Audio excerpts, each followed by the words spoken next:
Um, dois. Gente, tá todo mundo ouvindo bem aí? Tá tranquilo aí? Mais alto um pouquinho?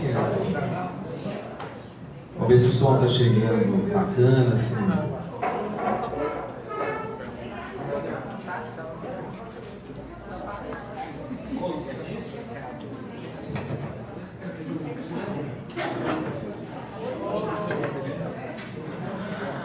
Gente, boa noite.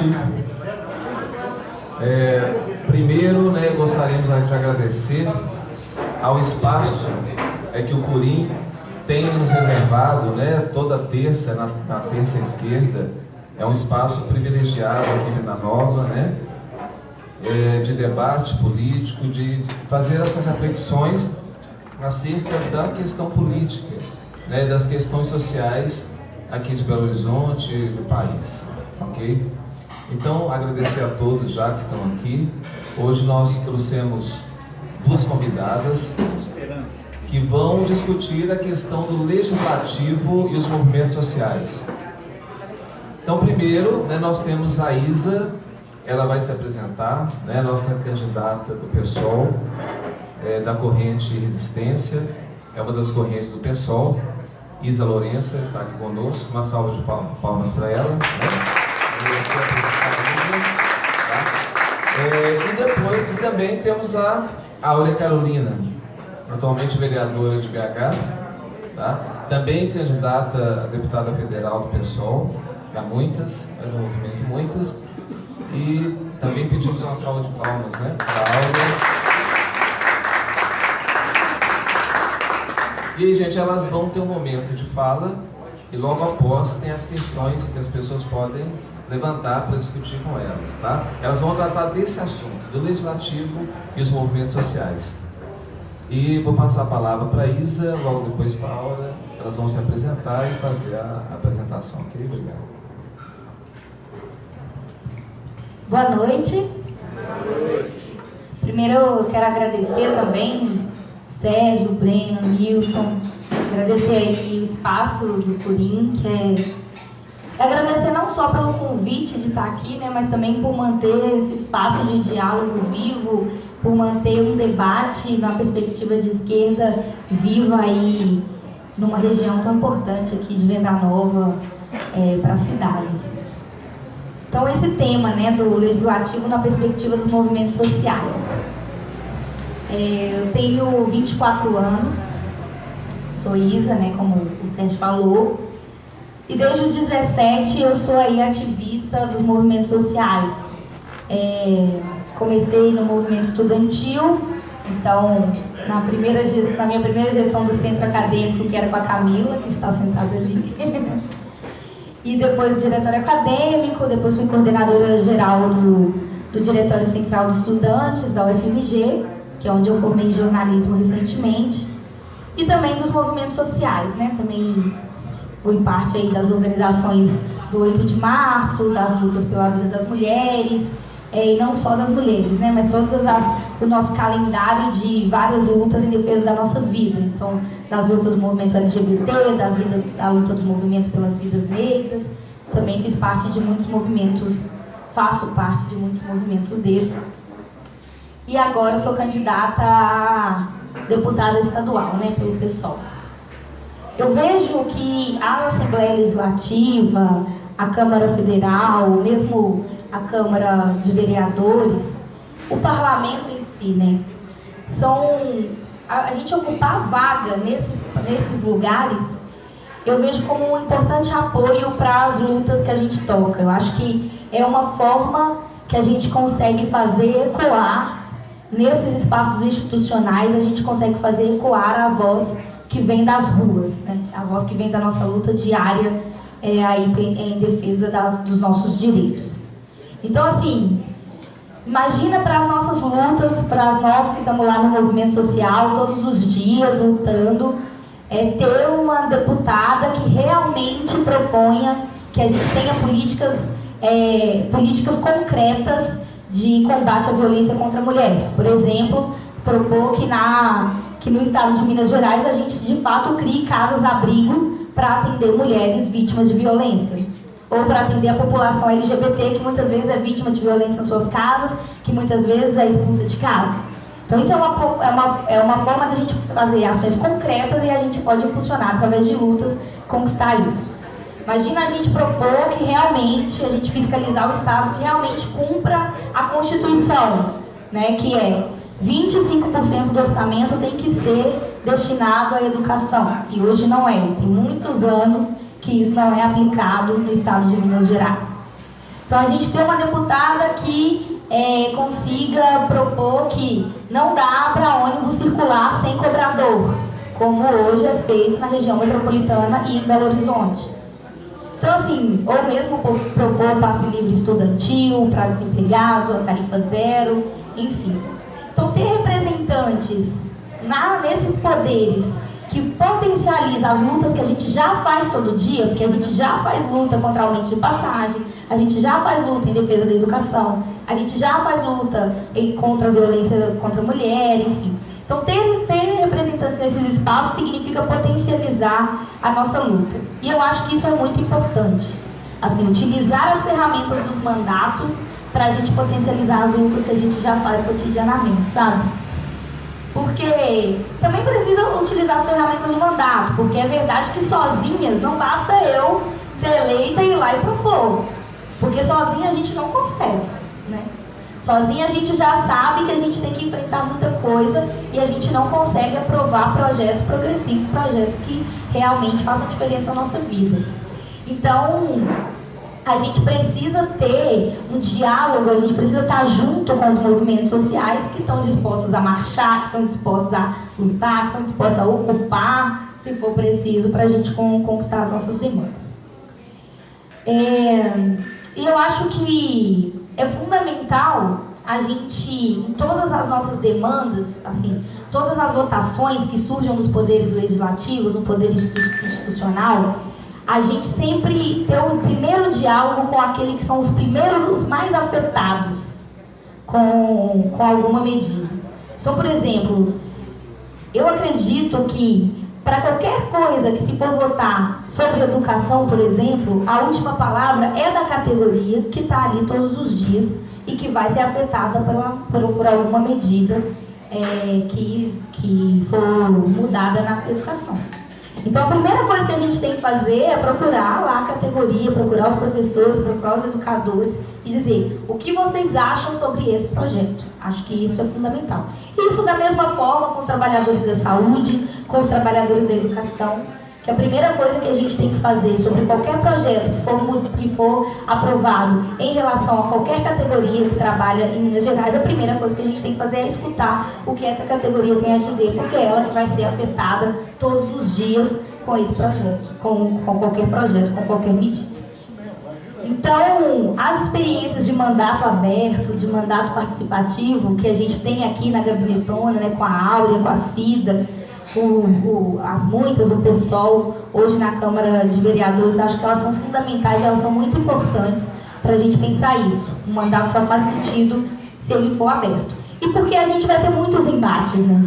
Com os projetos que a gente tem, com tudo que a gente quer fazer, obviamente a gente tem embates com os outros parlamentares, a gente tem embate com o governador, a gente tem embate com secretários, e a gente tem que estar se aliançado, né? A gente tem que estar com uma aliança muito consolidada com os movimentos sociais e com o povo para a gente poder dar conta disso, né? Porque eles fazem tudo. Então, assim, nem sei dizer quantas vezes a vereadora Amanda Gurgel, não sei se vocês conhecem, né? Que era vereadora lá em Natal, foi a mais votada do Brasil em 2012.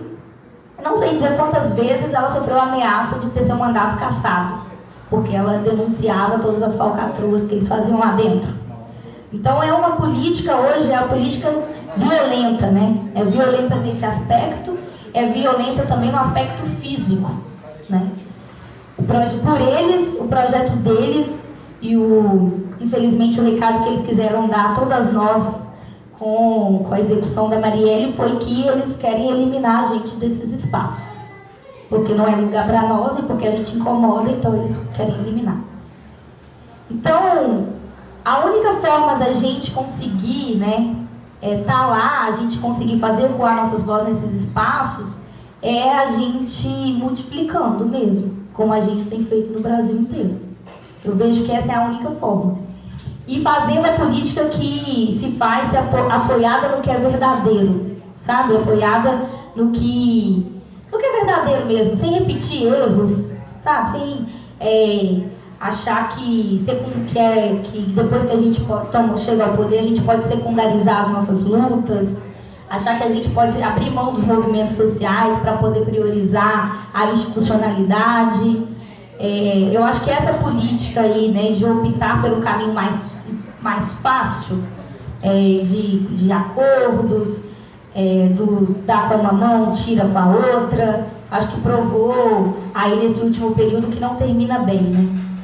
E não termina bem porque é isso, basta ver a situação que a gente está vivendo. Então, uma situação de muita retirada de direitos, uma situação em que muita retirada dos nossos direitos democráticos, né? Então, a gente está vendo, as pessoas estão mais à vontade. Hoje eu fui fazer uma panfletagem, né? A gente estava na rua, né? E a pessoa chegou e falou: vocês não podem panfletar aqui na rua? Mas como assim?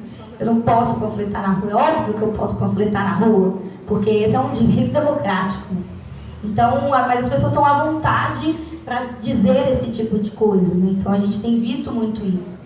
Então, essa é uma eleição atípica. É a primeira vez que a gente abre e começa uma eleição sem saber o que vai dar, sem saber o que vai ser o segundo turno. A primeira vez que eu me lembro que a gente começa uma eleição assim. Mas eu acho que assim, primeiro, né? Acho que o nosso projeto tende a ganhar muito espaço. Acho que o nosso projeto é muito firme no sentido, nós vamos botar esses senhores da Casa Grande, que é o PMDB, que domina a política do Brasil, desde da Casa Grande, nós vamos botar eles na oposição, na rua, né? Mas eu acredito que, independente de quem for eleito, eu acho que nós estamos num momento muito propício para colocar vários infiltrados lá nas assembleias, vários infiltrados na Câmara Federal, que nós podemos não ser maioria lá dentro, nós podemos ser minoria no parlamento, mas um de nós faz muito barulho, um de nós consegue fazer muita coisa, porque a gente pode estar apoiado na maioria que está aqui fora. E eu acho que isso é que a gente tem que se apoiar, na maioria que está aqui fora. Então, para terminar, quero falar um pouco dessa maioria, né? Que é uma maioria que é negra, que é uma maioria que é diversa, que é uma maioria que hoje, né, já é bastante feminina. E quando a gente olha para os poderes, né, para os poderes institucionais, a gente vê que essa maioria da população, ela é minoria nos espaços de poder. Mas não é uma minoria assim, não é uma minoria 60% a 40%. É uma minoria grande, né? Na Assembleia Legislativa aqui, dos 77 deputados, 6 são mulheres, dos 77. Um é negro. Então não tem jovem, não tem LGBT. Então assim, tem lá a pessoa que está 9 mandatos na Assembleia Legislativa. Isso são 36 anos de mandato na Assembleia. E a gente vê que é isso, é uma política mineira muito dominada pelo agronegócio, pelos caras ricos, pelos senhores. E não é de gente que é como a gente, sabe? Gente que pega ônibus, que precisa pegar ônibus, gente que precisa da escola pública, gente que precisa do SUS. A política não é feita por essas pessoas, é dominada por aqueles que têm 1%, né, que é a elite, e que continua legislando sobre os 99%, e sem que os 99% possam opinar, porque eles dizem que democracia é votar de 4 em 4 anos. E nós precisamos ocupar esses espaços para mostrar que democracia pode ser muito mais que isso. Então, Por isso, né, diversas pessoas como eu, como Áurea, como tantas outras que a gente tem, estamos aí com uma tarefa de conquistar maior representatividade nesses espaços e de ser eleita para poder ter representatividade para conquistar, entende? É uma representatividade porque a gente quer fazer por nós. Não é uma representatividade só porque a gente quer estar lá, mas é porque a gente quer fazer uma política diferente. É isso. Na minha campanha, eu tenho levantado 3 eixos, além do representatividade, né? Alguns outros eixos que são a juventude, que é ter oportunidade para a juventude, que não pode ser que o Estado continue tratando a juventude apenas com repressão, porque hoje tem uma juventude muito ativa nas periferias, fazendo sarau, fazendo slam, fazendo batalha de MCs, e o que a gente vê é que quando o Estado aparece é só para reprimir, não aparece para ajudar, não aparece para auxiliar. Então nós queremos tratar muito desse tema da juventude, que precisa sim ter voz, ter vez, da educação, que hoje é uma crise grande no nosso estado, né, a desvalorização da educação, e porque o governo acha que combater violência é colocar mais policiamento na rua simplesmente, então combate só a consequência da violência, não combate a causa, porque se combatesse a causa, investiria muito mais na educação, evitaria a evasão escolar, e por isso evitaria que os jovens fossem algo fácil para o crime organizado, fosse algo fácil para a violência. E o último tema que a gente está tratando na minha campanha é do transporte, porque eu sou metroviária e não dá mais, sabe, para a gente continuar investindo apenas num transporte caro, poluente e inseguro, que é o transporte rodoviário, que é o que se investe, porque as empresas de ônibus bancam as campanhas dos políticos e depois os políticos retribuem seus favores. Então nós precisamos investir em veículos leves sobre trilhos, nós precisamos investir na malha ferroviária, nós precisamos investir em metrô, porque é muito mais responsável com o meio ambiente, mais seguro e mais barato. Então, essa é a minha confiança, sabe? Que as nossas ideias podem vencer o ódio deles. E eu acho que dessa política, sim, fazendo com verdade, a gente vai conseguir. É isso.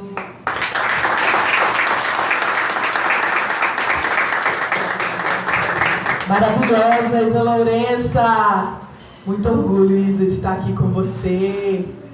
Boa noite, geral. Satisfação imensa de estar aqui no Curim, mais uma vez, nessa terça esquerda, Venda Nova, sangue de bairro, tamo junto, a periferia, para conversar sobre as encruzilhadas da política e a nossa vida, né? Como é que a gente vai se virar no meio dessa conjuntura tão difícil, que exige de nós tomar posição, construir espaços de diálogo, de convivência, para a gente retomar a democracia brasileira. Essa é a nossa grande tarefa, né? Isso vai ter que passar necessariamente por espaços como a terça esquerda. Essa história do legislativo e dos movimentos sociais é ainda mais crítica nesse momento, porque ficou nítido para o país inteiro como que o Congresso Nacional, especialmente, foi artífice do golpe que derrubou a presidenta Dilma e, com ela, uma série de políticas sociais que foram erguidas com muita luta e muito sofrimento do povo brasileiro, trabalhador, nas últimas décadas. E muita gente que não prestava atenção na Câmara dos Deputados, no Senado, naquele fatídico dia 17 de abril de 2016, quando viu aquela votação horrenda, em nome da minha família, em nome da minha igreja, em nome de tudo que não tem nada a ver com o interesse público, viu aquilo escancarado e assustou. Muita gente não tinha dimensão do que era aquele espaço do Parlamento Nacional. Foi um choque de realidade e muita gente começou a se mover. Em 2016, nas eleições municipais, nós começamos a ter algumas respostas. Sem dúvida nenhuma, a minha eleição em Belo Horizonte, como a vereadora mais votada da história, é uma grande resposta de que precisamos fazer política de outro jeito e passa pelo legislativo municipal. passa por uma ocupação desse lugar que é muito mais do que uma instância para discussão de leis para a cidade. É como a Isa bem destacou, é uma instância para a gente pensar como que as lutas sociais vão pressionar o sistema político, localmente. E hoje, depois de 1 ano e meio de mandato na Câmara Municipal, junto com a Cida Falabella, minha parceira de luta, fomos eleitas numa campanha coletiva, pelas muitas, pelo PSOL, com o lema votou em uma, votou em todas, num mandato que integra uma equipe do que seriam 2 vereadoras, 2 gabinetes, numa ação conjunta, em conversância com a primeira suplente que entrou com a gente, que é a Bela Gonçalves. Então somos 3 vereadoras em conversância, experimentando práticas democráticas. Nós entendemos que a nossa incidência parlamentar é tanto criar espaços de participação direta da cidade para pensar com a gente como atuar sobre projetos que vêm de colegas vereadores, em sua maioria projetos nocivos, projetos tenebrosos que a gente precisa estudar para saber como deter, como barrar, como desarticular internamente na sua lógica perversa, como também para propor projetos que sejam construtivos para a cidade, de uma forma generosa, dialogada e que, portanto, leva tempo, né? Então, a Gabinetona, como nós chamamos o nosso mandato coletivo, não é uma fábrica de projetos de leis. A gente não tem 500 projetos de leis apresentados nesse 1 ano e meio de trabalho. Nós temos 5 projetos de leis construídos coletivamente. Projetos que requereram de nós uma delicadeza de pensar junto, de trazer pessoas que têm acúmulos específicos, de chamar abertamente pessoas interessadas, fazer encontros, burilar, até chegar num produto que é parte de um processo, né? Um projeto de lei que consiga refletir uma qualidade democrática de convivência. Isso é uma parte. A outra parte é utilizar o parlamento para fazer as nossas denúncias e os debates que estão mal posicionados em geral na nossa sociedade. Uma por conta da interdição das redes sociais, que são negócios no capitalismo financeiro global, são espaços importantes que podem sim ter um potencial para a gente vocalizar nossas questões com uma certa autonomia, mas, por outro lado, estão cada vez mais codificados e embarreirados para que a gente consiga ter alcances maiores. Tanto que nessas eleições a gente não consegue ter uma projeção de uso do Facebook, por exemplo, que foi uma plataforma decisiva em 2016, porque, como arquitetura de negócio dessa rede, a gente não consegue mais acessar determinados públicos. E a gente precisa agora repensar como utilizar as redes sociais, o WhatsApp, Instagram, entre outras, para a gente fazer a informação circular, né? E o presencial é sempre insubstituível. Isso que a gente está fazendo aqui, nenhuma rede social é capaz de comportar. Então a gente tem que posicionar certos debates no parlamento, por mais que a maioria das pessoas não acesse o funcionamento cotidiano daquela instituição. Nas comissões temáticas, no plenário, na rotina parlamentar de audiências públicas, de visitas técnicas, isso tudo é muito importante de ser feito em conexão profunda com as lutas. E um aprendizado que a gente tem construído na Gabinetona, que está muito dentro do que a Isa traz, é a importância da gente manter essa parceria, essa vitalidade junto com as lutas, mas sem jamais ter a pretensão de substituir as lutas, que foi um erro histórico do período recente, que em algum momento houve uma confusão entre um projeto democrático popular na institucionalidade com essa construção autônoma, radical, em expansão das lutas. Essas coisas não podem ser misturadas e elas não podem virar uma coisa só, jamais. A gente precisa preservar a autonomia relativa das lutas diante da institucionalidade, porque a capacidade de pressão, de questionamento e de crítica das lutas também é insubstituível.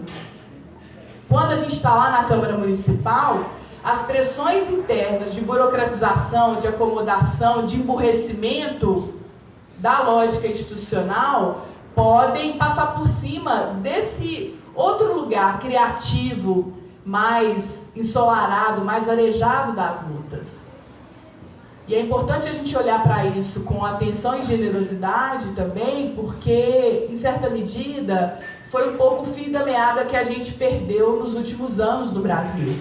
Quando o poder político desse projeto democrático popular virou um fim em si, de autorreprodução, não foi? E aí as lutas foram entrando em dinâmicas de cooptação, de silenciamento, de acomodação, que deu no que deu, a gente já sabe no que deu. Então é hora de remexer esse chão que também está em constante transformação, de novos movimentos que surgem, né? Novas práticas coletivas. A Isa fala aqui dos saraus periféricos, de como as juventudes têm criado outras estratégias de resistir e sobreviver nos seus territórios com arte, cultura, com uma política que não é essa enquadrada na lógica tradicional dos movimentos sociais.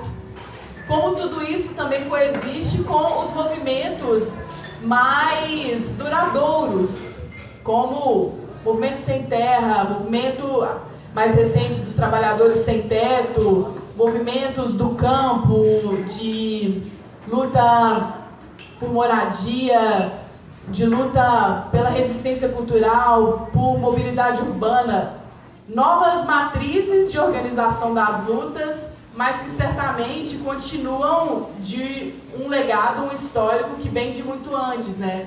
Os nossos passos vêm de longe. E é isso para dizer que não é uma nova política o que a gente deve construir. Eu não acredito no novo, nas muitas a gente fala muito disso, assim, né? Tá cheio de novo aí, disfarçado, que de arcaico e de defasado não tem mais onde caber. E a gente precisa falar, na verdade, de uma outra política. Uma política que seja sustentada nesse compromisso inabalável com as lutas, sem a pretensão de assimilar as lutas, de domesticar as lutas. A gente não pode ter medo da braveza das lutas, a gente tem que ser parceira dessa rebeldia.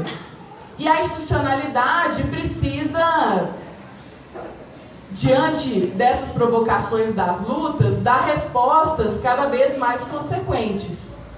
No mandato a gente vê muitos exemplos de como isso acontece. Estou pensando em dois aqui. A luta dos camelôs em Belo Horizonte, né? Essa gestão do prefeito Alexandre Calil desencadeou uma operação de remoção dos camelôs do hipercentro de uma forma muito truculenta, racista, uma política higienista mesmo na avaliação do nosso mandato, e junto com vários camelôs e movimentos que têm construído esse pensamento junto com a gente e essa resistência. Amanhã, inclusive, a gente vai fazer uma audiência pública na Câmara de avaliação dessa operação da Prefeitura, que é fracassada em todos os aspectos, porque não consegue gerar alternativas de trabalho e de melhoria da vida no hipercentro, porque remove camelôs para shoppings populares sem gerar perspectivas reais de sustento, de geração de renda para esses grupos. Então, no mandato, aprendendo o repertório dos camelôs, que a gente desconhecia em grande medida, a gente conseguiu colocar uma crítica muito consequente sobre qual era, então, a cidade que poderia acolher os camelôs, coexistindo com as outras dinâmicas complexas de pedestres, de comércio e tudo mais. E os camelôs diziam assim: a gente quer construir feiras livres, reguladas, fiscalizadas, mas em áreas públicas. A gente não quer ficar confinado em shopping popular, que é controlado por empresário, que tem alguma parceria, um esquema com a prefeitura em contrapartida. supostamente para promover uma política social que na prática não se concretiza. Então, esse aprendizado vem de uma interação com as lutas que nos provocaram. Um outro aprendizado que eu penso é na luta com as professoras da educação infantil, nessa greve histórica que nós vivemos em Belo Horizonte, mais de 50 dias de greve guerreira das professoras, em grande maioria mulheres e negras, invisibilizadas numa política educacional que as rebaixa como trabalhadoras de segunda classe. E a grande reivindicação das professoras da educação infantil era a equiparação salarial e também o reconhecimento dessa modalidade da educação infantil em pé de igualdade com toda a rede da educação municipal. E a gente só pôde entender como posicionar o nosso papel de mediadoras, como vereadoras, como mandato na Câmara Municipal de Belo Horizonte, a partir dessa presença com as professoras em toda a resistência da greve, no acampamento na porta da prefeitura, em todas as tensões de negociação com a categoria por meio do sindicato. E a gente chegou agora numa fase de um projeto de lei da prefeitura que consegue trazer alguns ganhos, tem sim avanços, e a gente consegue deter algumas perdas que poderiam ser mais graves se a gente não tivesse entrado nessa mediação e se prontificado a enfrentar, junto com as professoras, o que a Prefeitura Municipal queria inicialmente impor. Então, em 2018, eu acho que a gente tem condição de, mais uma vez, qualificar essa nossa atenção sobre os legislativos, agora as assembleias, a Câmara dos Deputados e o Senado, para que eles deixem de ser um espaço meramente de proposição de leis ou de incidência sobre projetos de leis, danosos principalmente, mas para a gente ali construir uma outra agenda democrática em que a institucionalidade seja reivindicada como um lugar do povo. Não para produzir participação social apenas, não para produzir representatividade apenas. Tudo isso é condição básica da democracia. Mas para a gente dar um salto maior, que nós entendemos nas muitas, e nessa construção com vários coletivos e lutas, de que é a possibilidade do autogoverno, em que, chegando nesses espaços de poder, nós possamos construir uma conexão direta com as maiorias sociais. As mediações se dão na tradução de linguagens, de demandas, nas negociações, mas jamais em substituição das lutas. E na gabinetona, para finalizar, assim, para a gente trocar uma ideia, quando a gente cria laboratórios populares de leis, que é o que a gente chama lá o nosso canal de participação inventivo, sempre em transformação, a gente convoca a sabedoria popular para um processo de educação conosco, sobre como é que a gente vai incidir não só sobre a institucionalidade. E exemplificando isso, os primeiros projetos de lei da gabinetona foram apresentados no dia 20 de novembro de 2017, o Dia da Consciência Negra. São 3 projetos que tratam dos direitos de povos e comunidades tradicionais. Um deles, que chama Território Sagrado, nós batizamos assim, diz da imunidade tributária para os terreiros de matriz afro-brasileira. É um direito constitucional, nenhuma religião deve pagar imposto, e na prática, em Belo Horizonte, apenas as religiões cristãs conseguem acessar plenamente esse direito constitucional, porque a burocracia que foi criada na regulamentação municipal é discriminatória. Não está escrito na lei que os terreiros de matriz afro-brasileira vão ter mais dificuldade, vão ter mais empecilhos, não. Mas no funcionamento real dessa regulamentação, acontece essa discriminação. Então, entendendo isso com terreiros, com quilombos, com participantes dessas comunidades, nós chegamos nesse projeto Território Sagrado para assegurar uma correção na regulamentação municipal. Eu acho isso de uma grandeza tão grande para a gente poder prestar atenção em algo que não tem grande visibilidade, assim, é um tema que, se não são essas próprias comunidades chamando a atenção, a maioria das pessoas desconhece, mas que a gente consegue fazer com uma conversa muito sutil, muito minuciosa, até chegar numa proposição de projeto de lei que pudesse mudar a dinâmica da cidade. Serão alguns tantos terreiros possivelmente beneficiados assim que essa lei for aprovada. A gente espera que ela seja realmente aprovada. Mas o que gera de grande capacidade democrática para a gente é a ideia do bem viver, que transcende mesmo uma legislação. O que a gente gera ali é um vínculo na construção dessa necessidade de reconhecimento público de uma religião, ao convocar nesse laboratório popular de leis, e mais do que isso, como que essas comunidades se reposicionam como sujeitas de direitos também em Belo Horizonte e para além da nossa cidade. Eu acho que os legislativos, então, vão deixando de ser uma casa em que a gente fica depositando expectativas de leis e passam a ser lugares por onde nós discutimos o sentido das nossas vidas em comunidade, realmente.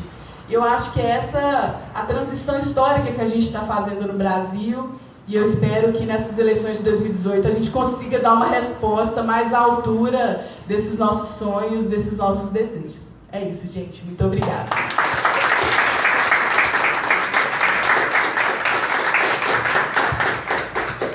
Excelente.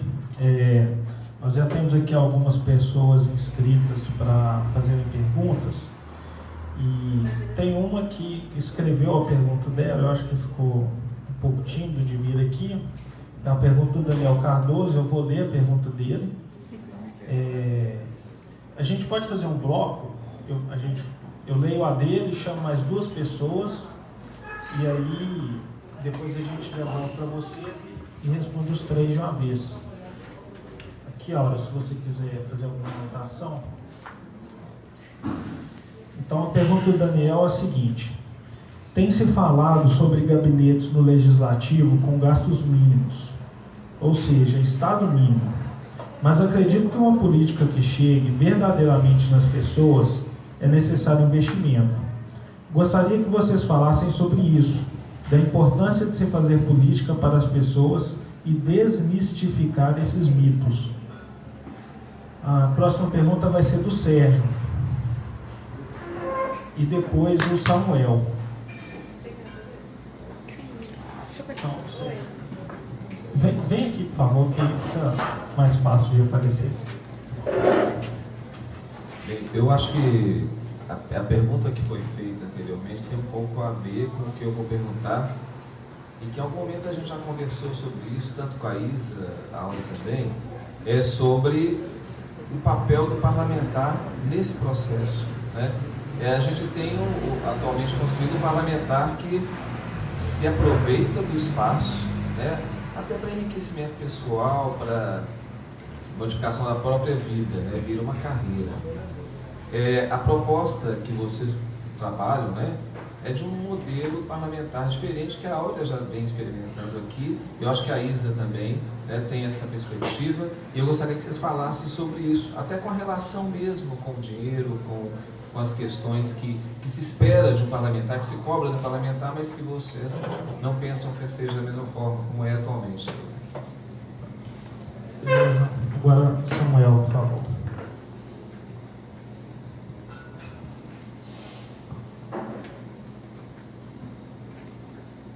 Primeiro, queria desejar boa sorte para vocês duas.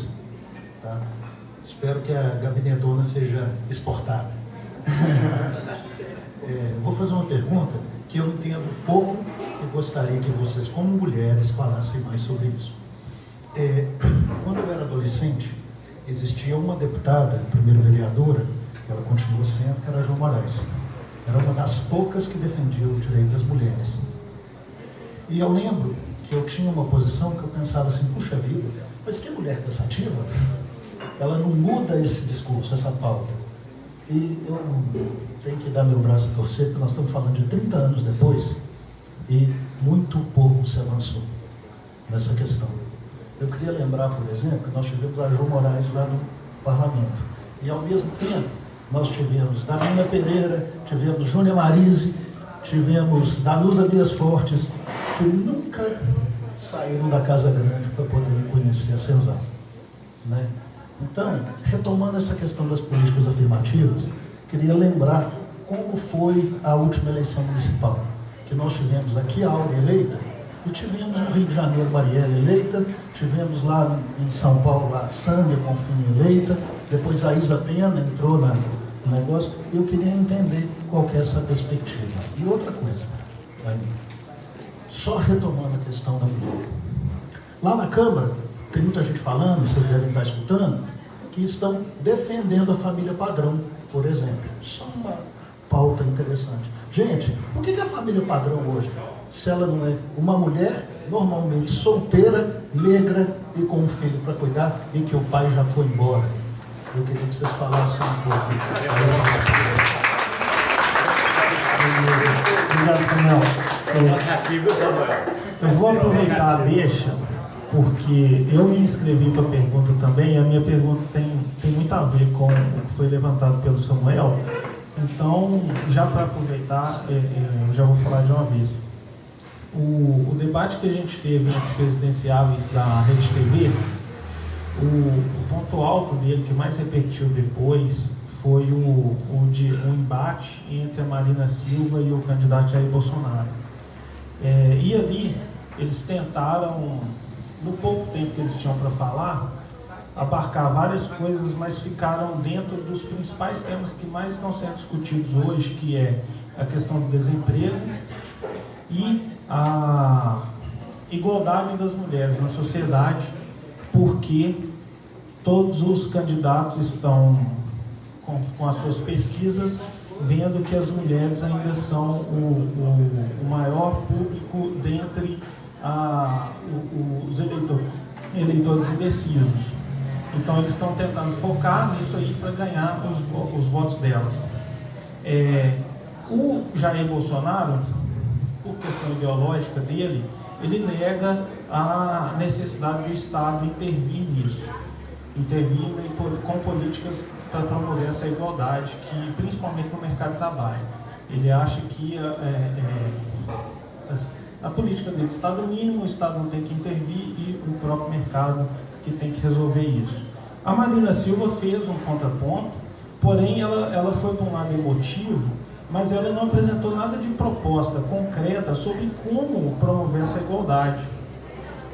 E os outros candidatos, apesar de também tentarem tocar nesse assunto, eu não vejo eles fazendo propostas concretas, falando, nós vamos fazer isso, nós vamos fazer aquilo. Eu até pesquisei, existe, por exemplo, um programa que foi começado em 2005, que chama Pró-Equidade de Gênero e Raça, que estimula as empresas a promover igualdade dentro delas entre mulheres e afrodescendentes, em relação a homens, diminuir a desigualdade. Mas nenhum deles sabe falar sobre essas coisas e tal. Isso não seria um distanciamento muito grande dos movimentos sociais, esse desconhecimento da realidade? Essa que é a minha pergunta.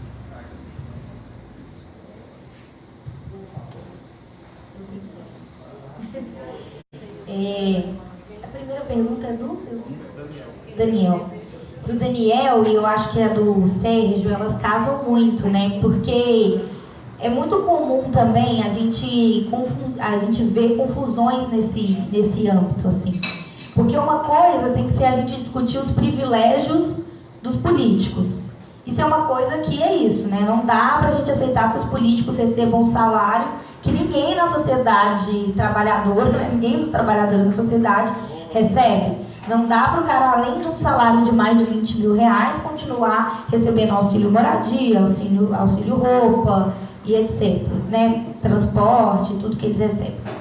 E outra coisa diferente é os gastos dos gabinetes. Eu acho que muitas vezes a sociedade, as pessoas confundem as duas coisas. Por exemplo, a Isa Pena, em São Paulo, ela foi muito criticada por causa disso, porque durante os meses que ela ficou, ela é suplente lá em São Paulo, e ela assumiu durante alguns meses. E durante os meses que ela ficou, aí o pessoal da MBL, né, ficou... Oi? Ficou falando com ela que, você, nos poucos meses que você ficou, você foi a que mais gastou do gabinete, das verbas do gabinete. Assim, eu achei interessante muitas vezes que ela responde assim, gastei mesmo.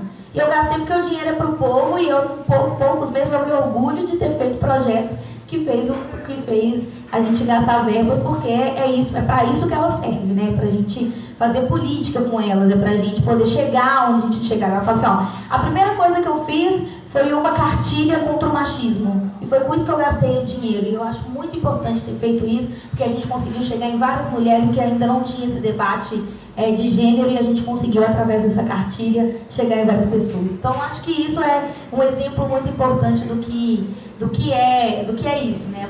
Essas verbas e as lutas e tudo que a gente pode fazer com esse dinheiro. Outra coisa é os privilégios, né? Que é isso. A Áurea, né, tem esse compromisso, que foi firmado até em cartório, né, na eleição de vereadora, de não receber a totalidade do salário de um vereador, de receber menos, e o resto, não é que o resto volta para o Estado, para a Prefeitura, por exemplo, porque voltar também não garante a gente que vai ser aplicado nas áreas que a gente precisa, nas áreas sociais. Então depois acho que ela vai até falar um pouco, né, dos projetos que eles desenvolveram, que elas desenvolveram lá na Gabinetona com o Cefraga, que é como utilizar da verba para poder, dessa verba não, né? Como utilizar dessa parte do salário também para não ser uma política de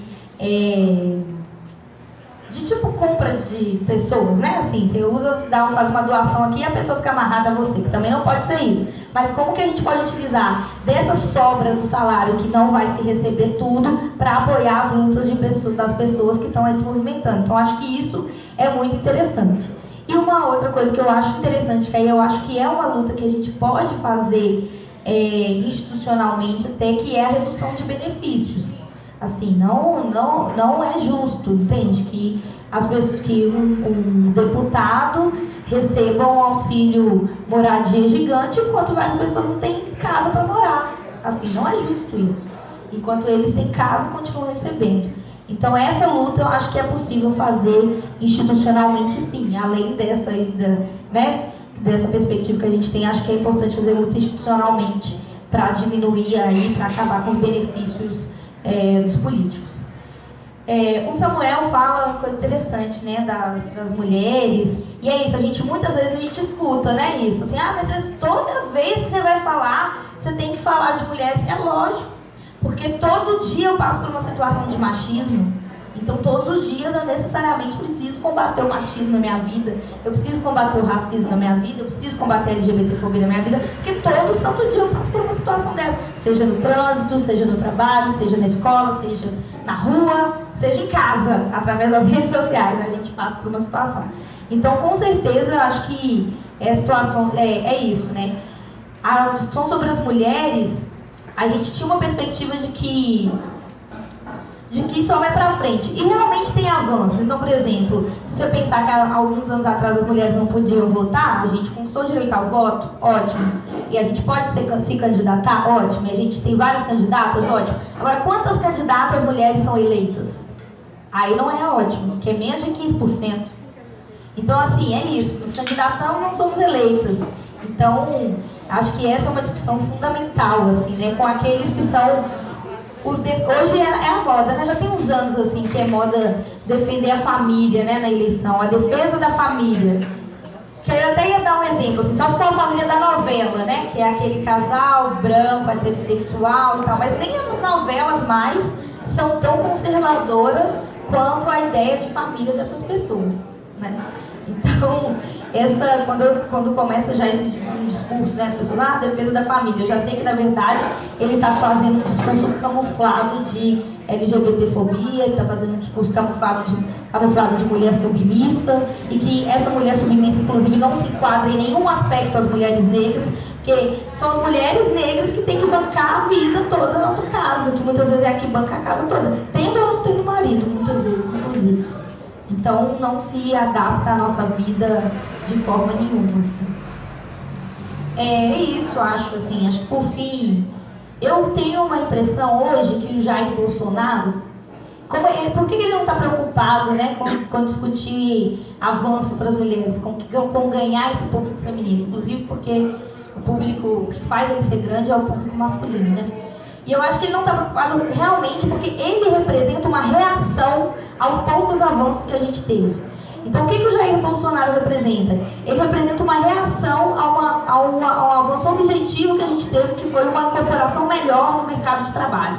Ele se apoia a todos os homens que não conseguem emprego e acham que a mulher, né, que o problema é que o problema não é a política de Estado, o problema é que a mulher tomou o emprego dele. Ele se apoia nos caras racistas que não conseguem entrar na universidade e acham que o problema não é o vestibular. O problema é que o negro cotista pegou a vaga dele. Então, vê no outro o problema e não vê o problema político do Estado. Então, acho que o Bolsonaro, ele se apoia nisso. E é por isso que ele para ele, tanto faz, ele não precisa falar das mulheres. Então, eu acho que, em contrapartida, acho que é verdade que é preciso a gente elaborar mesmo, assim. Então, tudo bem, quais são as políticas de emprego que a gente vai ter, quais são as políticas que a gente vai criar para que as mulheres não recebam menos, tendo o mesmo cargo, inclusive as mulheres negras, né, que muitas vezes recebem 40% do salário dos homens brancos, porque é isso, é a nossa herança nossa herança escravocrata aqui no Brasil. E nós precisamos, de fato, eu acho que elaborar, então, quais são as políticas que a gente vai ter de conjunto para ter um país menos desigual, né? Que é um país mais desigual e nessa desigualdade toda que existe no Brasil, existe na base da pirâmide, existe aqueles que estão ainda mais lá embaixo, que é aqueles que esse sistema utiliza das opressões para poder explorar mais, que somos nós, né? Negros, mulheres. Acho que é um pouco isso, né, a resposta. Legal. Essas questões de vocês estão todas interligadas, né? Assim, esse pessoal fica falando estado mínimo, que é o estado máximo de repressão, né? Eles não questionam o encarceramento em massa, não questionam o desperdício descomunal de recursos públicos com esse modelo de segurança pública que é de ficar enxugando gelo e jamais reduzir os índices de violência, que é o que a gente necessita urgentemente. Então eles falam de um estado mínimo para aquilo que é política social de correção de desigualdade, que é quebra de privilégio. Nisso aí eles querem o mínimo. Então a gente tem uns exemplares desses defensores na Câmara Municipal de Belo Horizonte também, que defendem que não devemos ter equipes plenas naquilo que é disponibilizado, que é previsto no município para os mandatos parlamentares. Então eles têm equipes muito reduzidas e falam que com isso estão economizando recursos para a máquina pública.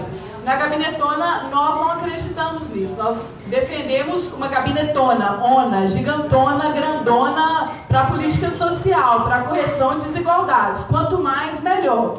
Então, todo espaço que nós tivermos para fortalecer as lutas autonomamente, em parceria, em diálogo, nós vamos ocupar sim. E nós entendemos que o mandato em si é um recurso a serviço das lutas. Tanto é assim que a Isa recupera um compromisso de campanha nosso em 2016. A gente foi em cartório assinar esse compromisso, não porque a gente acredite em cartório, notarial, burocracia, mas porque a gente queria dar uma reverberação dessa elaboração política nossa. E um desses compromissos era com a destinação de parte dos salários das vereadoras para iniciativas sociais e culturais em Belo Horizonte. A gente destina uma parte do salário para o fundo partidário, assim, é uma contribuição partidária que é um compromisso estatutário nosso no Partido Socialismo e Liberdade, e a gente destina uma outra parte para esse fundo de apoio a iniciativas sociais e culturais. Então, Cida e eu reservamos todo mês uma poupancinha de metade do nosso salário praticamente, tirando essa contribuição partidária, vai 30% para o Fundo de Apoio Social. E chegou no final de 2017, a gente levantou cerca de 100 mil reais. E a gente ficou quebrando cabeça no primeiro ano de mandato sobre a destinação desse recurso. Como é que a gente faria da melhor forma possível uma chamada pública para que as pessoas pudessem apresentar as suas indicações de iniciativas sociais e culturais. E nós chegamos num formato que foi o Cefraga, né? Cefraga, essa gíria bem de BH, assim, Cefraga, tal lugar, tal pessoa, porque a gente queria fazer uma rede de indicações de pessoas, movimentos, grupos que fazem acontecer com pouquíssimo recurso nos seus territórios grandes transformações mesmo. Muitas vezes sem recursos, sem apoio, sem reconhecimento. E o mais surpreendente dessa chamada pública do Cefraga é que nós tivemos cerca de 300 indicações e a maioria das iniciativas nós desconhecíamos. É sinal de que tem uma rede muito potente aí na grande BH e que é muito maior do que a nossa rede hoje consegue identificar e que precisa ser potencializada. E dessas 300 iniciativas, nós conseguimos apoiar com recurso 19. Nós fizemos uma seleção para destinar 5 mil reais para 19 que tocam seus trabalhos e foi um reconhecimento sem ter que apresentar projetos, sem ter que fazer prestação de contas. A gente acha que as pessoas têm sabedoria, capacidades e responsabilidade para fazer um bom uso do recurso de interesse público, né? E é importante a gente incentivar isso. Então, esse é um dos compromissos nossos com a quebra de privilégios, não para ter um Estado mínimo, mas para ter um Estado do tamanho que precisa ter, eficiente, comprometido com uma gestão pública de qualidade e que corrija desigualdades históricas. É para isso que a gente está lá. Sobre as políticas afirmativas das mulheres e como que a gente quebra privilégios também, né? Eu acho interessante as pessoas falarem assim: o auxílio moradia do juiz é um privilégio. Claro, é um privilégio, a gente precisa quebrar essas vantagens que a casta política tem. Mas se a gente não olhar para os privilégios estruturais que os homens brancos e endinheirados, que são os representantes dessa casta política hoje, possuem naturalmente, de forma quase que automática, não tem quebra de privilégio genuína. Assim, a gente ficar discutindo auxílio moradia sem discutir que tem 5 homens brancos que controlam a riqueza equivalente à da metade mais pobre da população brasileira, para mim é patinar numa superfície muito enganadora. Então a gente discute na Gabinetona como fazer uma retomada do poder e uma quebra desse lugar em que esses homens acabam sendo sempre beneficiados em detrimento da maioria, da massiva maioria da população. E a gente promove a igualdade olhando de forma mais complexa, sabe? A gente discute muito o enfrentamento à violência machista. Claro que nós precisamos de espaços de acolhimento de mulheres em situação de violência, de serviços de encaminhamento num momento de crise. Mas isso tudo ainda está numa resposta mais emergencial. A gente precisa discutir a raiz desses problemas também. Então, como que o sistema econômico brasileiro é organizado, como que a política de segurança também é organizada. Hoje à tarde eu estava num debate na PUC Coração Eucarístico, eu fui como ouvinte assim, para aprender sobre mulheres encarceradas e toda essa dinâmica do tráfico de drogas, e uma reflexão que a gente já tem feito há bastante tempo em vários espaços aqui. Esse modelo de segurança pública, repressivo, militarizado, extremamente violento, ele tem um alvo social, um alvo racial, tem uma seletividade na captura das pessoas que serão presas, na construção social do que é o crime, qual é o crime que vai ser punido, qual é o crime que vai ser mais perseguido. Então a gente tem um sistema carcerário hiperlotado, a terceira maior população carcerária do mundo, que não para de crescer a cada ano, e o aceleramento dessa hiperlotação do sistema tem a ver com o modelo repressivo de política de drogas, o modelo proibicionista que o Brasil adotou, a chamada guerra às drogas. Para as mulheres presas, o encarceramento vai numa velocidade ainda mais alucinante. E no Brasil, mais de 60% das mulheres presas estão lá por conta de crimes relacionados ao tráfico de drogas. Para os homens, é cerca de 1/4 da população carcerária. Aí, juntando crimes contra o patrimônio, que giram nesse circuito do tráfico de drogas também, a gente chega assim, numa maioria muito grande de presos por conta dessa lei punitivista, proibicionista em relação às drogas. Então, discutir o enfrentamento à violência machista e racista, para mim, é olhar para esses sistemas. Claro que a gente quer romper com o círculo da violência doméstica familiar.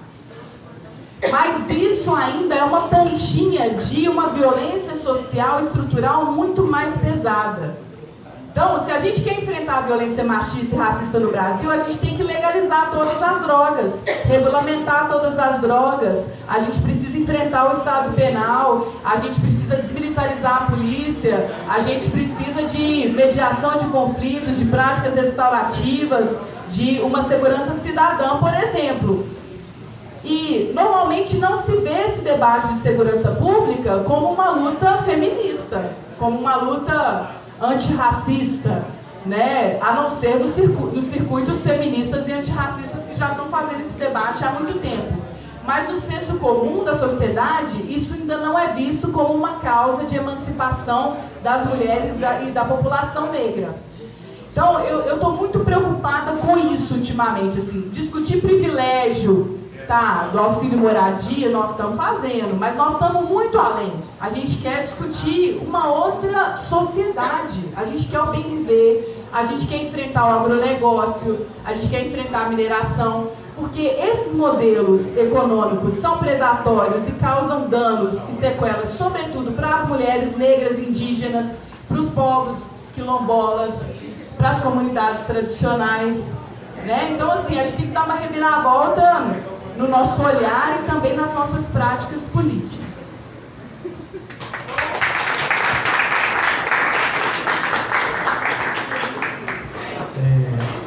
Vamos aqui para os próximos inscritos.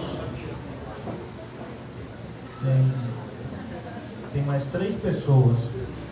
Aí a gente faz de novo uma rodada, né, com os 3, e depois devolvo para vocês.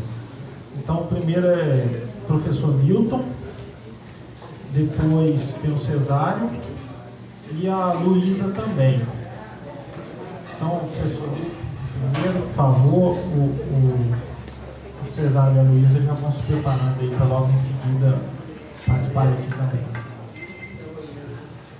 Eu vou fazer uma pergunta.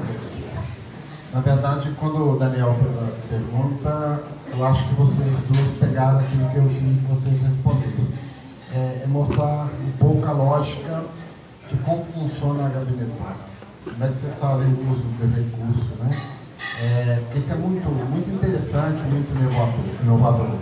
Assim como não só a questão do dinheiro, mas esse movimento de dar voz à periferia, às minorias que na verdade são minorias, né? A Luísa já falou sobre isso, você também. Mas a minha questão é a questão do eleitor.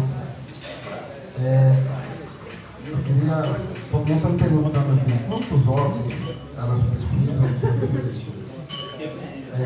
Eu queria que vocês falassem sobre isso, mas não só sobre isso. Como é que estão sentindo essa campanha? Porque eu gostaria muito de chamar vocês de deputada.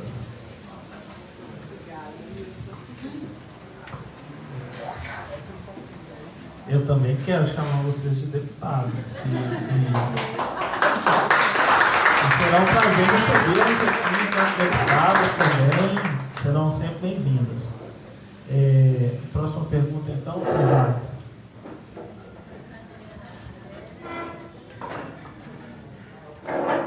Olha, fico muito feliz com essa atuação aqui do Curim, que tem proporcionado para a gente, assim, estar perto, né, das pessoas nos quais a gente vê que há a possibilidade de mudança nesse nosso país.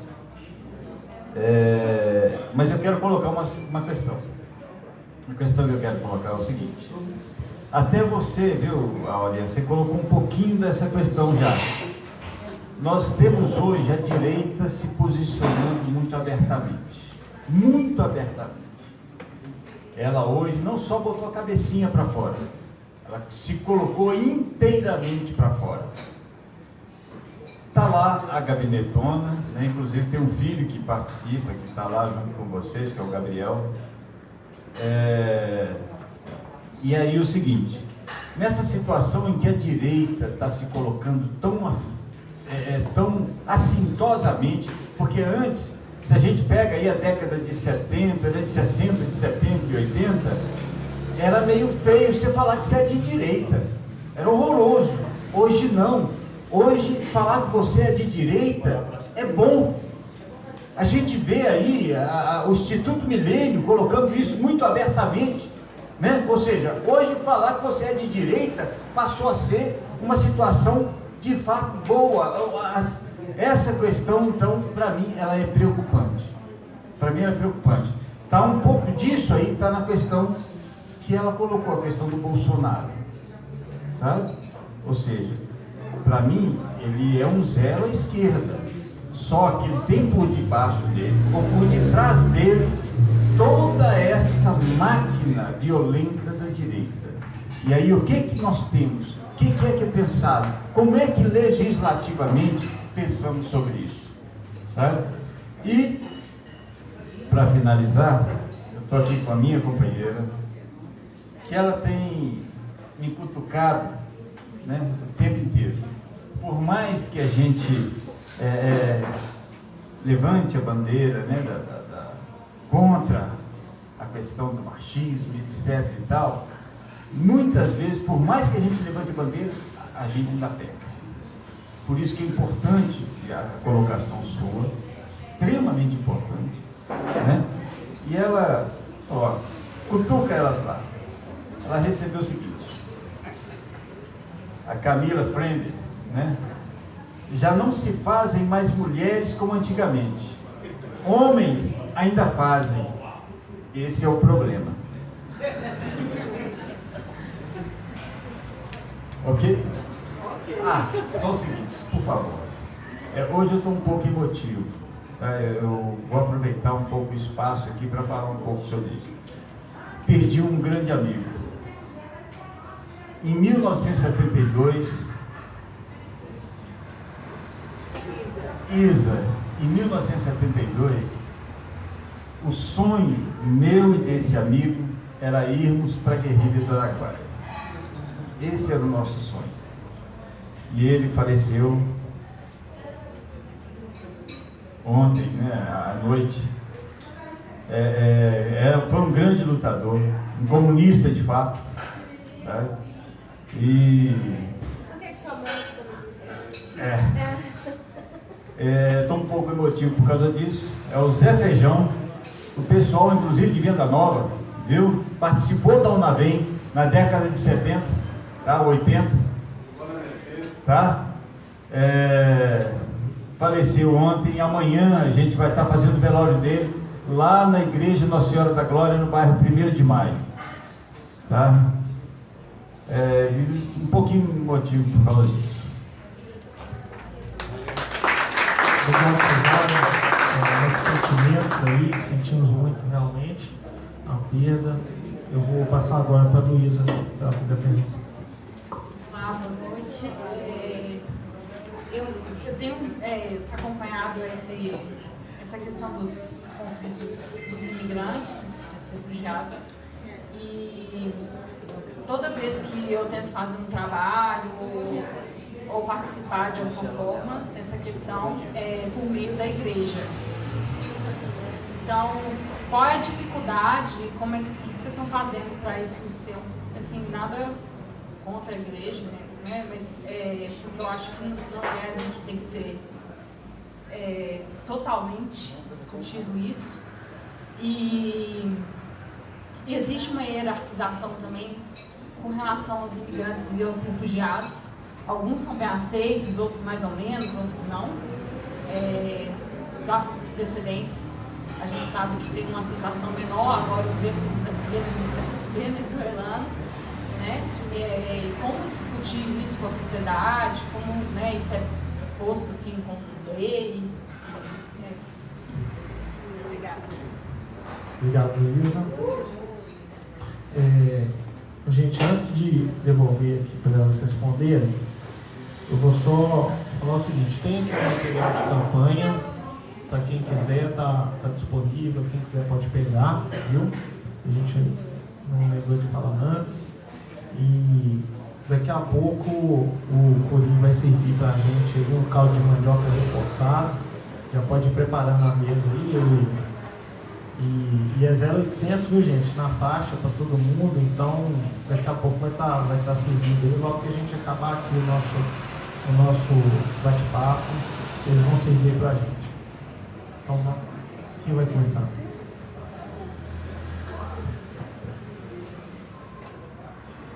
Ô Nilton, obrigada demais pela questão. Assim, a Gabinetona é o nosso território de experimentação mesmo, né? De dar outros sentidos para a nossa ocupação dentro da Câmara Municipal. E a gente tem se dedicado a sistematizar as nossas principais realizações, até convidar geral para acessar as páginas das vereadoras, a minha e a da Cida Falabella no Facebook, e o nosso site que saiu do forno, está quentinho, que é www.gabinetona.org, e lá a gente resume um pouco dos LabPops, né, os Laboratórios Populares de Leis, os projetos que foram construídos nessa tentativa de participação, para além da presença das pessoas opinando, mas da gente construir mesmo essa ideia de autogoverno, que para nós é muito cara, né, de autodeterminação. As ações públicas do mandato, eventos, rodas de conversa, zonas de confluência, a gente valoriza muito esse espaço amplo no campo progressista, né? A gente acredita em confluência máxima com redes de cooperação e de quebra da competição tradicional que existe também ainda entre as lutas populares. A gente faz zonas megafônicas, a gente gosta de falar de megafonizar junto com as lutas populares, um verbo que a Avelin Buniacá Cambiuá, que é uma agente da Gabinetona, que é a primeira mulher indígena candidata à Câmara Municipal de Belo Horizonte nas eleições de 2016, da história, assim, a primeira indígena que se prontifica para esse cargo, e ela está na equipe conosco. Ela sugeriu a criação desse termo, megafonizar, para que a gente possa abrir o alcance, vocalizar junto, né, e não vocalizar por, mas lado a lado e de forma colaborativa. Enfim, a Gabinetona é essa efervescência, não sei como a gente dá conta de fazer tanta coisa, é uma equipe de cerca de 40 pessoas que se desdobra em milhares, assim, e é um mandato que tem a resolutividade como um compromisso também.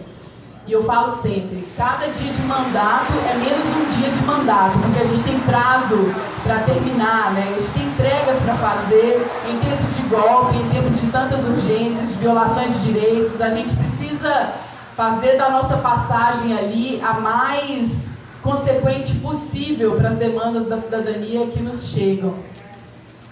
Sobre essa direita barra pesada que está se posicionando mesmo, sem medo de botar a cara no mundo, de fato virou uma identidade, né? Ser de direita, ser truculento.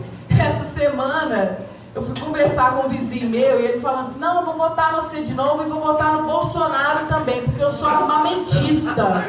Aí falou assim: eu sou armamentista, eu não entendi. Mas eu não tive tempo de conversar com ele, porque eu estava correndo, mas eu queria entender o que ele entende por armamentista. Eu não entendi como ele pode votar em mim e se declarar armamentista, porque eu sou o oposto disso. Então, essa confusão está acontecendo no Brasil. A gente precisa ter mais cautela. Outro dia também eu ouvi um senhor muito sábio num debate no Barreiro, e ele falando assim, olha, no Facebook eu vejo um vizinho meu que eu conheço há mais de 30 anos falando que vai votar em Bolsonaro e ele se comporta como um bolsominion. Mas quando eu encontro ele na minha rua, eu sei que ele é meu vizinho que eu conheço há mais de 30 anos. Então, as redes sociais também estão produzindo estereótipos, arquétipos para a gente que não condizem com a nossa vida orgânica, mais complexa, afetiva. Então, acho que a gente vai ter que resolver esse embolado aí com outras estratégias, que eu acho que são de educação popular mesmo, são presenciais, são mais duradouras, mais exigentes, não cabem nas urnas, jamais, não cabem nas redes sociais, são coisas que vão dar mais trabalho para a gente, né? E passando 7 de outubro e o segundo turno de 2018, a gente vai ter que intensificar todo esse trabalho que a gente já tem feito, né?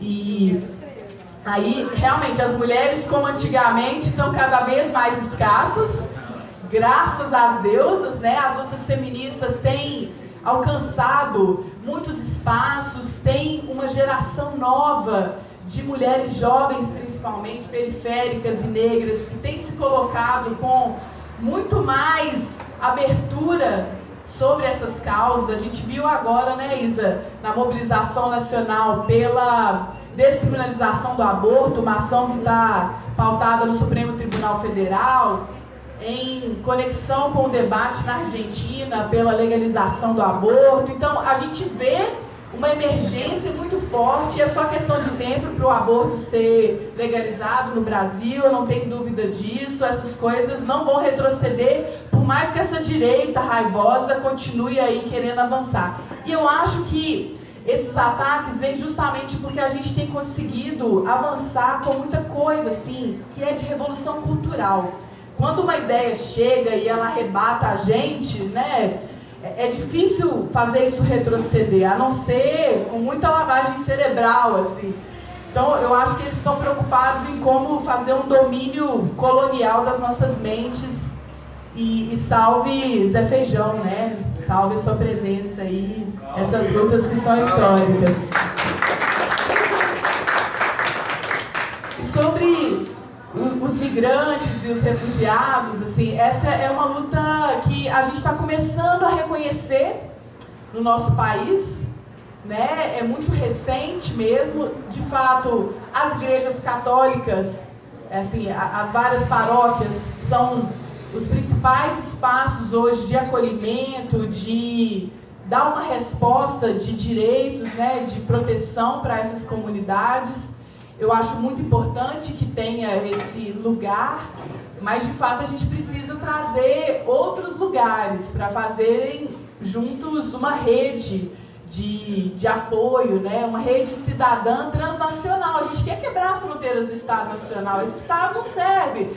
A gente quer criar comunidades globais e a gente precisa ter muito amor e muita empatia com essas pessoas que, em geral, são comunidades discriminadas racialmente, etnicamente, religiosamente também, né? O que está acontecendo na Venezuela, a manipulação política, é um negócio desesperador. Mas eu tive recentemente numa atividade do CIO da Terra, que é um coletivo que trata dos direitos de mulheres refugiadas e do enfrentamento à violência machista, com atenção especial para essas mulheres migrantes refugiadas em Belo Horizonte. Foi muito legal falar nessa roda de conversa com a mulherada, e elas trazendo como que essas opressões de gênero, raça, classe e tudo mais vão sendo ainda mais agravadas em função do pertencimento étnico nacional. Né? São coisas que a gente está aprendendo, assim, a gente está se educando nas lutas para conseguir também estar mais próximas dessas mulheres, dessas comunidades e ser aliadas delas efetivamente, né? Vamos mais aí, porque não tem volta. Nesse século XXI, assim, são milhões e milhões e milhões de pessoas refugiadas no mundo inteiro, guerras horrendas, e isso vai se intensificar cada vez mais, e a gente vai ter que dar respostas democráticas em todos os lugares e aqui também. Né? Obrigada.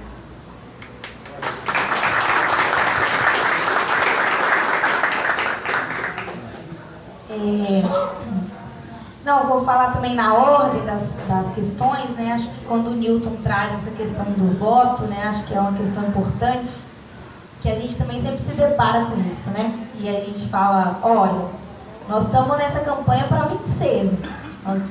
Nós dedicamos aí, nós abrimos mão de horas de sono, de comida legal, de momentos com a família, com os amigos, para poder vencer essa eleição e para chegar onde a gente quer. E eu acho, vendo a campanha, estava conversando ali com a Áurea, com as meninas mais cedo, quando começou a campanha, eu confesso que eu achei que teria muito mais rejeição, por exemplo, nas ruas, do que a gente está presenciando de fato. Assim, quando a gente, vendo como foi a campanha de 2016, a gente achou assim, olha, fudeu tudo, o povo vai chegar lá e vai falar que não quer saber de política, é político, não quer e tal. E na verdade o que a gente tem vendo é que tem tido um espaço de diálogo. Porque eu acho que também com o golpe, quando as pessoas viram, né, o que acontece com o país, né, quando as pessoas veem que os representantes, né, com aquela pessoa que ela nem lembra em que ela votou, que ela pegou lá na rua e votou, é a mesma pessoa que vota em nome do ditador lá para poder derrubar uma presidenta, é a mesma pessoa que vota contra aos seus direitos trabalhistas, é a mesma pessoa que vota congelamento de gastos na saúde e educação e por aí vai, que não dá para listar tudo. Elas, eu acho que também têm um sentimento hoje de decidir melhor sobre o seu voto. E nessa daí eu acho que a gente consegue discutir melhor com as pessoas.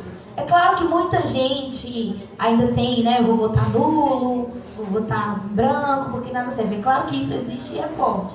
Mas eu tenho tido uma impressão que é possível conversar com as pessoas e dizer, você precisa saber em quem você vai votar, porque senão o país não vai bem. Assim, senão vai piorar, senão tudo que está acontecendo vai piorar. E eu tenho a convicção, assim, que o pessoal vai conseguir eleger, assim, pessoas com essas ideias, porque nós trabalhamos por ideias também, né? Então, quando a Áurea fala, né, da 2016, que a galera das muitas começou com votou em uma, votou em todas, também foi um aprendizado pra gente, dizer assim, é verdade que votou em uma, votou em todas. Porque eu acho que as nossas ideias precisam ocupar os espaços. Então, as ideias do pessoal, independente de qual é a pessoa que vai estar lá, é claro que não independe totalmente. Nós queremos alguns perfis demarcados lá. Mas nós sabemos que essa ideia desse fortalecimento de nós, desse fortalecimento do povo, desse fortalecimento de quem trabalha, de quem constrói o país, eu acho que vai estar muito bem representado na Assembleia. Eu tenho plena convicção disso. Assim. E aí, quando o Cesário coloca sobre a direita, né, que é isso que a Áurea falou também, né, é uma identidade, né, é uma identidade a pessoa gritar Bolsonaro na rua, assim, né, ela carrega isso como uma identidade dela hoje.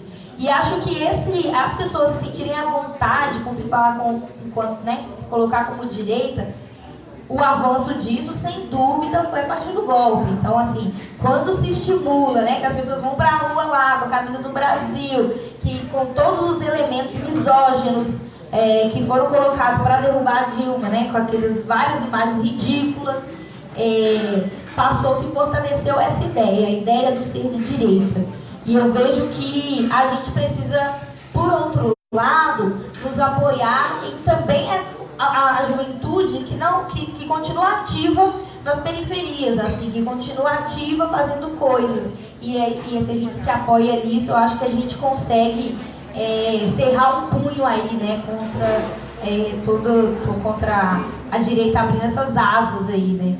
Acho que nós, e principalmente nós que colocamos nesse lugar de candidatas, nesse lugar de querer ocupar esses espaços, também temos uma responsabilidade de diálogo, assim, não estou falando aqui de aguentar desaforo, né, de aguentar provocação, porque isso eu acho que a gente não merece, não precisa passar por isso, mas também de saber quando nos colocar, de saber colocar coisas, porque as pessoas também confiam na gente.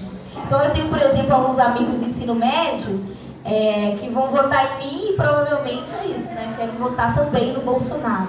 Então nós também podemos utilizar dessa confiança que temos para poder dialogar com as pessoas, falar assim, olha, você não acha que tem que pensar um pouco mais profundamente sobre armar a população e isso garantir segurança? Assim, não faz, você não acha que pode não fazer sentido isso que está sendo colocado agora?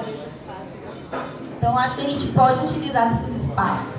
E sobre essa frase, né, sensacional, né, não se fazem mais mulheres como antigamente, o problema é que ainda se fazem homens como antigamente. Eu acho isso é uma realidade. Eu acho que... Exatamente. O problema é que existem homens com pensamento tão conservador como ele, como tantos outros. E acho que é importante a gente trazer essa frase, mas também para dialogar um pouco sobre o papel dos homens, sabe? Que é isso, também precisamos cada vez mais ter menos homens como antigamente. Porque também é papel do homem estar lá naquela roda de conversa e falar com um amigo assim, essa piada sua não tem nada a ver, porque foi uma piada machista. Ou o jeito que você trata a sua mãe, a sua esposa, a sua irmã, a sua amiga, não tem nada a ver. Porque é uma coisa completamente arcaica, não tem? Nunca deveria ter existido no mundo opressões como essa. Então eu acho isso acontece, viu isso? Oi? Isso acontece, a gente acontece. Isso é muito importante. Então acho que a gente também precisa ter cada vez mais mulheres, né? Feministas e cada vez mais homens ajudando também nessa luta nossa, porque é uma luta menos machista. Não, porque é uma luta que ainda tem tempo, né? A gente ainda tem tempo para cá, ainda estamos caminhando há algum tempo, e eu vejo que ainda vamos continuar caminhando há algum tempo. Mas eu acho que a gente está conseguindo, assim, várias mulheres, assim. Eu estava na Argentina, na marcha lá pela legalização do aborto, e eu vi muitas mulheres muito jovens, mas muito jovens, assim, 12 anos, na marcha, entende? Assim, e o que mais se comenta lá é isso, como as meninas muito jovens das escolas do ensino do primário, assim, ensino básico, assim, estão também se colocando nessas lutas feministas. E eu acho isso é muito caro, muito alto, sabe? Porque olha só, é uma geração de mulheres que cresce com outro pensamento. Então eu acho que isso é um avanço que não retrocede. Por mais que eles tenham votado contra as mulheres, o avanço que a luta causou na geração de mulheres que vai se formar e que vai passar para suas filhas, seus filhos, enfim, eu acho que isso não se perde. Eu acho que isso é fundamental. E por fim, da questão da Luísa, das imigrantes, né? Eu acho que uma questão principal, assim, que nós podemos fazer, assim, enquanto movimento, é também esse diálogo com o povo. Porque, assim, a gente fica vendo, né, essas coisas na internet, esses vídeos que se mandam, e como as pessoas compram uns discursos assim: é ruim esse povo vir pra cá que vai roubar meu emprego. É ruim esse povo vir pra cá que vai aumentar a criminalidade. E só consegue enxergar aquilo que é o imediato, mas não consegue ver que o nosso povo também é internacional. Que a nossa classe também é internacional. E quando um sofre no país, a gente tem que sofrer junto e tem que pensar junto como sair disso, sabe? Eu vejo muito isso com essa questão da Venezuela agora, mas também com o Haiti, quando a gente, como vieram vários, né, pra cá, e a gente também teve muito isso, porque o Estado também falou assim, mora na praça, mora na rua, mora sem saneamento básico. Então a gente precisa, eu acho, que também dialogar com a população nesse sentido, assim, de que nós somos uma classe só. E que essas guerras que eles fazem, né, essas intervenções de outros países, e causam a guerra que as pessoas não conseguem mais viver, né, como a gente tem visto, e aí, ao mesmo tempo que eles causam a guerra na Síria, a Europa tem, o Trump nem se fala, né, nos Estados Unidos, mas a Europa também tem discutido políticas de fechar fronteiras e de fechar o recebimento de imigrantes. Então, assim, e aí, né, assim, na verdade a gente vê que é uma elite mundial, né, que é isso que a Áurea fala, assim, dos donos do mundo. Os donos do dinheiro são os donos do mundo. É os cinco mais ricos, os poucos mais ricos, em que toda a institucionalidade funciona para manter o lucro e o poder deles. Enquanto isso, a gente paga e eles promovem a guerra entre nós mesmos. Então, nós precisamos debater de fato isso, assim, como que a gente pode avançar na nossa consciência de classe, como a gente pode avançar junto para essa transformação, que é uma transformação muito maior do que mudar poucas coisas no parlamento. É uma transformação muito mais mundial mesmo. Você vai pensar assim, existe uma organização mundial contra a classe trabalhadora que também é mundial, e nós precisamos pensar então como que a gente vai avançando, das formas como a gente pode, mas a gente pode ir avançando para que a gente consiga, de fato, combater isso e mudar, né? Inverter essas relações, subverter as relações de poder, né? Que é isso, né? Não podemos achar que o poder é estático e que as pessoas vão estar no poder para continuar perpetuando isso, essas desigualdades. A gente quer sim chegar ao espaço de poder para subverter, acabar com essas relações de poder que existem cristalizadas hoje na sociedade.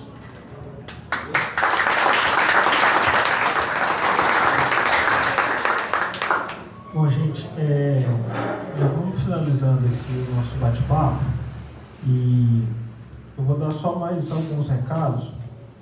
Primeiro, avisar que no dia 1º de setembro, sábado agora, a gente vai ter aqui no Curimbá o nosso primeiro sarau poético e musical. Sábado? E sábado agora, dia 1º de setembro, está todo mundo convidado. Serão todos muito bem-vindos. Eu já estou ensaiando meu poema, então vocês se preparem para presenciar isso, entendeu? É uma coisa que eu nunca fiz e vamos começar. Então, sarau poético e musical Curimbá, sábado agora, dia 1º de setembro. Todo mundo convidado. Vai ter todo o meu apoio. Será muito bem-vindo também, viu, Cesário? Pode vir mesmo. E eu queria falar o seguinte,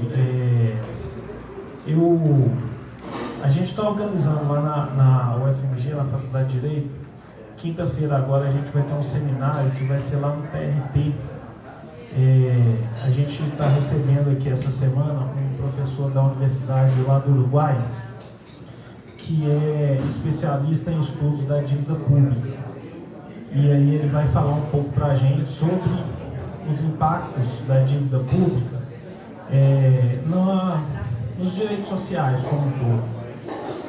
Tem muito a ver, por exemplo, com essa PEC aí do corte de gastos, reforma da Previdência, de forma assim, muito simplista, tentando resumir, toda essa PEC, a reforma da Previdência, isso é só uma forma do seguinte: cortar gastos com direitos sociais para sobrar dinheiro para pagar juros de dívida. E quando a gente vai investigar um pouco dessa dívida aí, que a gente está fazendo isso lá na Faculdade de Direito agora, da UFMG, a gente começa a ver um monte de trambicagem, um monte de dívida que está sendo intentada, sem nenhuma contrapartida para o Estado. É o maior sistema de corrupção que a gente pode ter no país. Com certeza está ali dentro. Então o pessoal fica falando de Lava Jato é trocado, é gorjeta, perto do que está acontecendo com o sistema da dívida pública brasileira. Então está todo mundo convidado. O evento é aberto ao público externo, vai ser quinta-feira, vai ser de tarde, às 3 horas da tarde.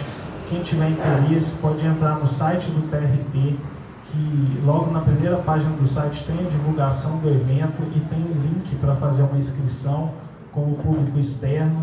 Então é só fazer a inscrição e ir, tá? É de graça, é um evento assim, muito qualificado e seria muito bom ver o pessoal do Terça Esquerda lá junto com a gente. Isso, quinta-feira agora é dia 30. É sexta-feira. Oi? No TRT? Sexta-feira. É na sexta? É sexta-feira. Dia 31, né?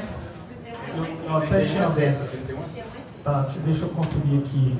É isso, dia 31 de agosto, às 15 horas, tá? Nós vamos receber lá o professor Ramiro Chimures, que é lá da Universidade do Uruguai.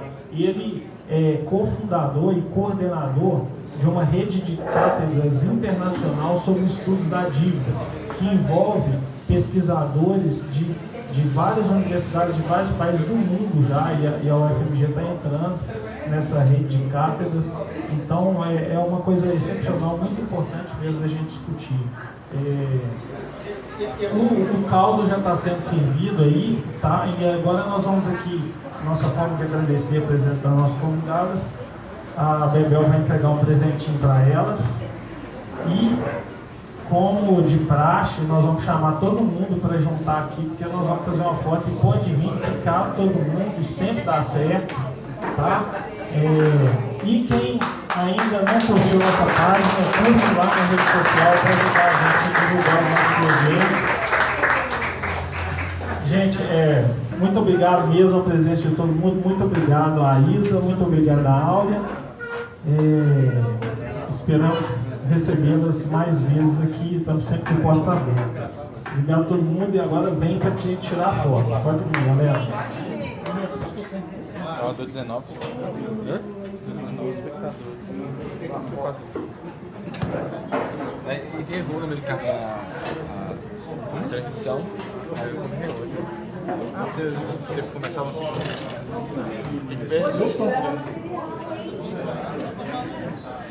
Esse carregador é seu. Quanto você comprou? Quanto você comprou? 6 dólares. Mas você não. A 4 anos eu pago R$60. Eu também. Aí eu ganhei 3 anos pra poder tomar coragem. Vale muito a pena.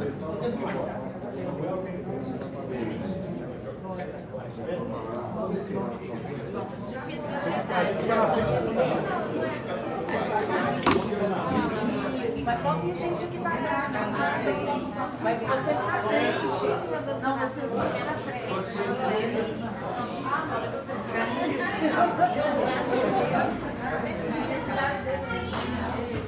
Quem vem aqui atrás? Professor. Olá.